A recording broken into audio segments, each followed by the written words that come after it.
One of the questions that you will have when starting your private practice is, how do I get referrals? That's an important question because referrals means that you're getting clients. Clients means that your practice is growing. And so let's talk today about how to get referrals when you're starting your private practice. For any new business, getting referrals is the lifeblood of your practice and business. In order to get referrals, one of the things that you can do is build relationships with businesses that your clients are currently using. That way, you're getting a referral from a service or a business that your client already knows, already trusts, and already has a good relationship with. And that good relationship, when they're referring clients to you, is going to have that client come to you already excited and already feeling good about what you have to offer because a trusted source referred them to you. You can go about this by trying to figure out what your ideal client would use in terms of services, in terms of products, where would they go, who would they purchase from, and that's going to give you an idea of how to best reach them and what other services you can align yourself with in order to get your name in front of your ideal client.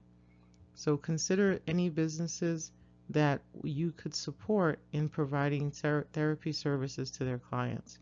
So you might want to reach out to their primary care provider. If they're going to them for medical services, when it comes to mental health services, that provider can refer them to you for mental health services. So look at building a relationship with businesses that are complementary or similar in nature. Another way to get clients into your private practice is to belong to an online directory. There are several online directories where a client can go and type in a therapist in their area, and then they can even narrow the search down to a particular specialty. They can narrow the search down to the times and availability that your practice is open, and to any other additional criteria that meets their need. And so look at belonging to an online directory. The online directories will put you in front of your clients with other therapists that are offering similar services and that match their criteria. But it gives you an opportunity to get your practice name out there, and you want to be able to set yourself apart. So consider having a video on that online directory so your client can hear your voice, they can get to see your face, they can understand who they're going to for services, and to help you set yourself apart from other therapists that are on that directory. Another great referral source is a local chamber of commerce, because that gets you in front of your client specific to your area, and it gets you in front of clientele that may not go online to be their first choice to find a therapist in their area. They might be willing to first go with someone local, someone that belongs to another established organization that they trust and that they know, to be able to link with that private practice. So don't necessarily think everything has to be online. There are plenty of people that will find you, and they'll find you because you're local, and they'll find you because you're attached to a local organization or resource. So the best of the both worlds is to have an online presence, but also have a very local presence where people can get a hold of you who normally would not go online to search for your particular specialty. Another source of referrals is to present on mental health topics. By presenting on mental health topics, you're establishing yourself as an expert in your area and as an expert in that particular topic that you're presenting. This allows potential clients or potential other referral sources to see you, to hear what you have to say, to build some likability and some trust in you and in your services, and therefore likely to refer their friends, their families, or their clients to you to address that particular topic on which you're presenting. You're doing both a benefit for the community when you're presenting on a mental health topic, and there are some organizations that will pay you an honorarium to come and present. So it's benefiting your business, it's benefiting the community, and it's putting you in front of potential clients. Another source is to educate using social media. The fact that you're listening and watching to this video shows that we can get information and we can become educated by using social media.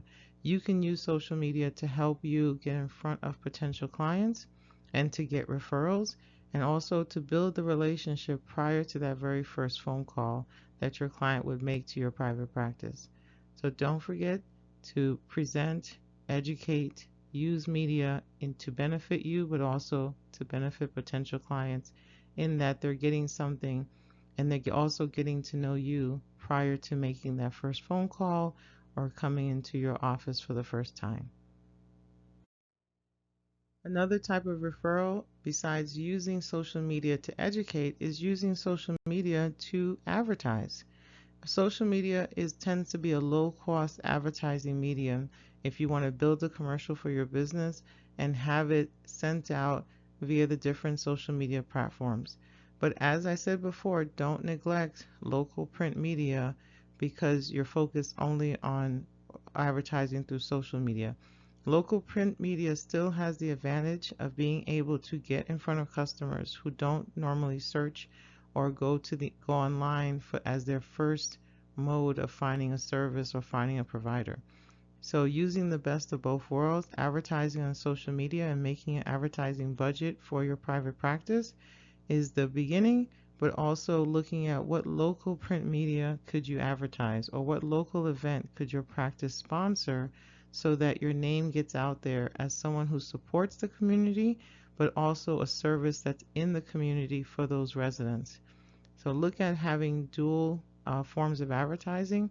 You can do it in many different ways. You can advertise 1 month on social media and see what the results are. And you can advertise the next month on local print media and see what results that brings you.